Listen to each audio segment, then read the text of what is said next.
आजकल कई नए फीचर्स के साथ गाड़ियां मार्केट में आ गई हैं और इनमें सबसे इंपॉर्टेंट है सेफ्टी फीचर्स, क्योंकि जान है तो जहान है। पर्राटेदार रफ्तार में चार पहियों पर सवार लोगों के लिए सेफ्टी भी उतनी जरूरी हो जाती है। इस सेफ्टी के लिए कई फीचर्स कार में ऐड किए जाते हैं। इनमें जो सबसे इंपॉर्टेंट और जरूरी फीचर आजकल बहुत पॉपुलर है वो है एयर बैग, जो कार को एडवांस बना देता है। अगर आपके दिमाग में कभी ऐसा सवाल आया हो कि आखिर ये एयर बैग कैसे काम करते हैं, ये सीट बेल्ट अलग कैसे हैं और क्यों इन्हें लगवाना महंगा पड़ता है, तो ये वीडियो आपके काम का है। तो चलिए एयर बैग इन्फ्लेशन के मैकेनिज्म को समझकर इस लाइफ सेविंग टेक्नोलॉजी के बारे में जान लेते हैं। सबसे पहले तो जान लेते हैं कि सीट बेल्ट और एयर बैग में अंतर क्या होता है। आपको बता दें कि सीट बेल्ट का काम ह्यूमन बॉडी के मूवमेंट को रोकना होता है। मतलब अगर गाड़ी का एक्सीडेंट हो तो उसमें बैठे लोग किसी चीज से टकरा ना जाएं, जैसे कि स्टीयरिंग या फिर कार का डैशबोर्ड। लेकिन इन सीट्स की अपनी एक दिक्कत है। असल में एक्सीडेंट के दौरान जब सीट बेल्ट मूवमेंट को रोकती है तो उससे ना सिर्फ चेस्ट इंजरी हो सकती है बल्कि इंटरनल ऑर्गन्स भी डैमेज हो सकते हैं। मॉडर्न सीट बेल्ट का स्ट्रक्चर कुछ ऐसा है कि एक टॉर्शन बार की मदद से इसमें सीट बेल्ट थोड़ी सी रिलीज हो जाती है, जिससे कि अपर बॉडी थोड़ी ऊपर की ओर मूव करती है। लेकिन जब टॉर्शन बार सीट बेल्ट रिलीज कर चुकी होती है तो अपर बॉडी का मूवमेंट रुक जाता है। अब आप कभी सीट बेल्ट लगाकर अगर कार में बैठिएगा तो इस बात को आप नोटिस कीजिएगा कि सीट बेल्ट से आपकी अपर बॉडी का मूवमेंट तो रुक जाता है, लेकिन आपकी गर्दन और सिर के लिए कोई सेफ्टी नहीं होती। यानी इस कंडीशन में आपकी बॉडी किसी चूल्हे की तरह हो जाएगी, जिसका सीधा मतलब है कि किसी भी बड़े झटके में गर्दन पर भारी चोट आ सकती है। इन सभी प्रॉब्लम्स को बहुत ध्यान से देख रहे थे वो इंजीनियर्स जिनके जिम्मे कार को सेफ बनाने का काम था। यहीं से आइडिया आया एक बेहतर विकल्प का, जो आज हर जगह पॉपुलर है और जिसे हम एयर बैग के नाम से जानते हैं। अगर बात कर लेते हैं एयर बैग के मैकेनिज्म की, तो दोस्तों आपको बता दें कि एयर बैग बनाते समय इस बात को ध्यान में रखा गया था कि कोई ऐसी चीज डेवलप की जाए जिससे कि बॉडी मूवमेंट को रोकने के बजाय बॉडी को सेफ लैंड कराया जाए, और इसके लिए एयर बैग का आइडिया फिलहाल बेस्ट ऑप्शन था। लेकिन एयर बैग में ऐसा होता क्या है, तो आपको बता दें कि एयर बैग आपको किसी भी सूरत में कार के ठोस मटेरियल जैसे कि डैशबोर्ड या फिर स्टीयरिंग से टकराने से रोकते हैं, क्योंकि जब ये खुलता है तो इसमें भरी हवा किसी तकिए की तरह आपकी बॉडी को झटके से बचा लेती है। लेकिन आज जो मॉडर्न एयर बैग का सिस्टम हम देख रहे हैं, दरअसल उसकी शुरुआत कई प्रॉब्लम से हुई थी। आपको शायद ना पता हो, लेकिन एयर बैग को इन्फ्लेट करने का जो सबसे पहला अटेम्प्ट किया गया था वो फेल हो गया था, और इसका सबसे बड़ा रीजन ये था कि क्रैश होने पर जो स्प्रिंग एयर बैग को खोलने का काम करती थी वो ठीक से क्रैश का अंदाजा नहीं लगा पा रही थी।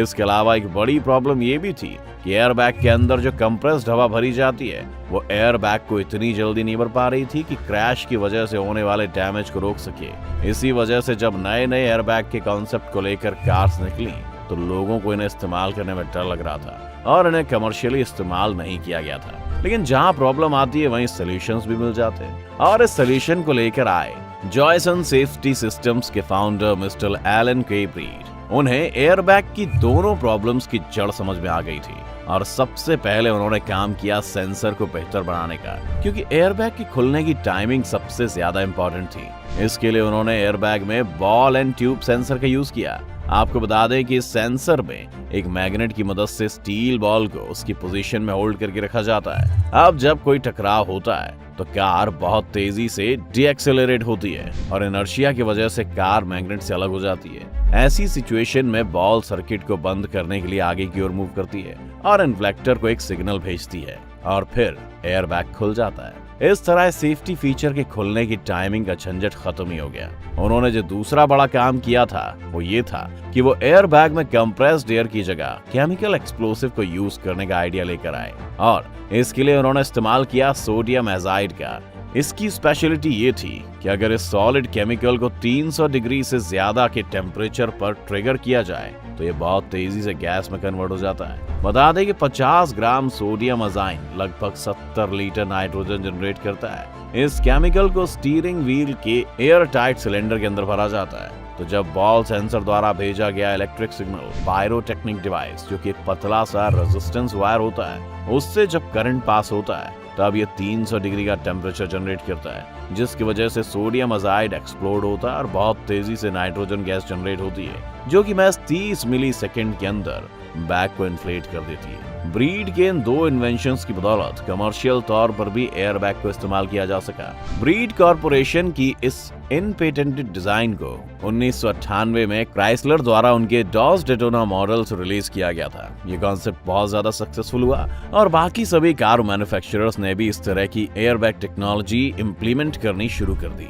लेकिन ब्रीड के इस डिजाइन में अभी भी कुछ प्रॉब्लम्स थी जिन्हें सॉल्व करना बेहद जरूरी था। सबसे पहले तो एक्सप्लोजन के बाद प्रोड्यूस होने वाली गैस टॉक्सिक थी और एग्जॉस्ट की ये दिक्कत आती थी सोडियम मेटल की वजह से। इसके लिए साइंटिस्ट ने पोटेशियम नाइट्रेट और सिलिकॉन डाइऑक्साइड ऐड करके इस इश्यू को सॉल्व कर दिया। एक और बड़ी प्रॉब्लम थी कि सोडियम अजाइन आसानी से मॉइस्चर को एब्जॉर्ब कर लेता है, यानी कि अगर डिजाइन या मैन्युफैक्चरिंग के दौरान कोई लीकेज होता है तो सोडियम अजाइड मॉइस्चर को एब्जॉर्ब कर लेता है। मॉइस्चर एब्जॉर्ब करने के बाद जब इसे ट्रिगर किया जाएगा तो इस केमिकल में वायलेंट एक्सप्लोजन होंगे जिसकी वजह से एयरबैग फट जाएगा। इस तरह के अनफॉर्चुनेट इंसिडेंट से बचने के लिए एयरबैग जैसे कंपोनेंट के लिए बहुत ही स्ट्रिक्ट क्वालिटी कंट्रोल मेजर्स की जरूरत होती है। हालांकि आजकल गैस जनरेटर के तौर पर सोडियम अजाइड को गायनीडाइन नाइट्रेट के साथ रिप्लेस कर दिया गया है। ये सोडियम अजाइड के मुकाबले कम टॉक्सिक और एक्सप्लोसिव है। सबसे बड़ी बात यह है कि ये मॉइस्चराइजर सेंसिटिव भी नहीं है, तो अब हमें एक्सप्लोजन और हार्मफुल गैसेस के बारे में फिक्र करने की तो कोई जरूरत नहीं है। लेकिन इन 2 डिजाइन चेंजेस के बाद भी इलेक्ट्रिको मैकेनिकल सेंसर बेस्ड एयरबैग में एक और इश्यू था। वो ये कि गड्ढे में गिरने पर भी ये कभी एक्टिवेट हो जाते थे। इसकी वजह ये थी कि इलेक्ट्रिकल स्विचेस डी एक्सेलरेशन के बारे में जानकारी नहीं देते थे, जो ये पता लगाने के लिए जरूरी होता है कि क्रैश कितना सीवियर था। इसका मतलब ये है कि एक गड्ढे और क्रैश के बीच फर्क ही नहीं समझ सकता था। इसीलिए क्रैश को सही तरीके से डिटेक्ट करने के लिए आजकल एडवांस इलेक्ट्रॉनिक कंट्रोल यूनिट वाले सेंसर्स का यूज किया जाता है। ये एक कैपेसिटेंस बेस्ड मेथड है जिसमें आसानी से पता लगाया जा सकता है कि क्रैश कितना सीवियर था। ये speed wheel sensor, gyroscope, brake pressure sensor और सीट ऑक्यूपेंसी सेंसर से भी इनपुट लेता है, जिसके बाद एल्गोरिदम ये तय करता है कि गैस जनरेटर को कब ट्रिगर करना है और क्रैश की सिवियरिटी पर डिपेंड करते हुए एयरबैग को कितना इन्फ्लेक्ट करना है। और फिर लगभग 100 मिलीसेकंड में एयरबैग पूरी तरह खुला रहता है। वैसे आपने ध्यान दिया हो तो आपने एयरबैग में 2 बेंट होल देखे होंगे। इन बेंट से ही हवा बाहर निकलती है और आपकी बॉडी को स्लो डाउन करने के लिए एयर डिफ्लेट हो जाता है। वैसे क्या आपको पता है कि कुछ कार मॉडल्स ऐसे भी हैं जिनमें अगर आपने सीट बेल्ट ना पहनी हो तो एयरबैग काम नहीं करेगा। असल में एयरबैग के इन्फ्लेशन की स्पीड बहुत ज्यादा तेज होती है, लगभग 320 किलोमीटर पर आवर। इस इन्फ्लेशन के दौरान अगर आप एयरबैग को हिट करते हैं तो ये ज्यादा जानलेवा हो सकता है। तो आप सीट बेल्ट पहनना बिल्कुल मत भूलिएगा ताकि खूबसूरत एयरबैग टेक्नोलॉजी बेहतर काम कर सके। तो दोस्तों, अगर आप ऐसे किसी और मैकेनिज्म के बारे में जानना चाहते हैं तो कमेंट के बारे में हमें जरूर बताएं। अगर ये वीडियो आपको पसंद आई हो तो इसे लाइक, शेयर और चैनल को सब्सक्राइब करना ना भूलें।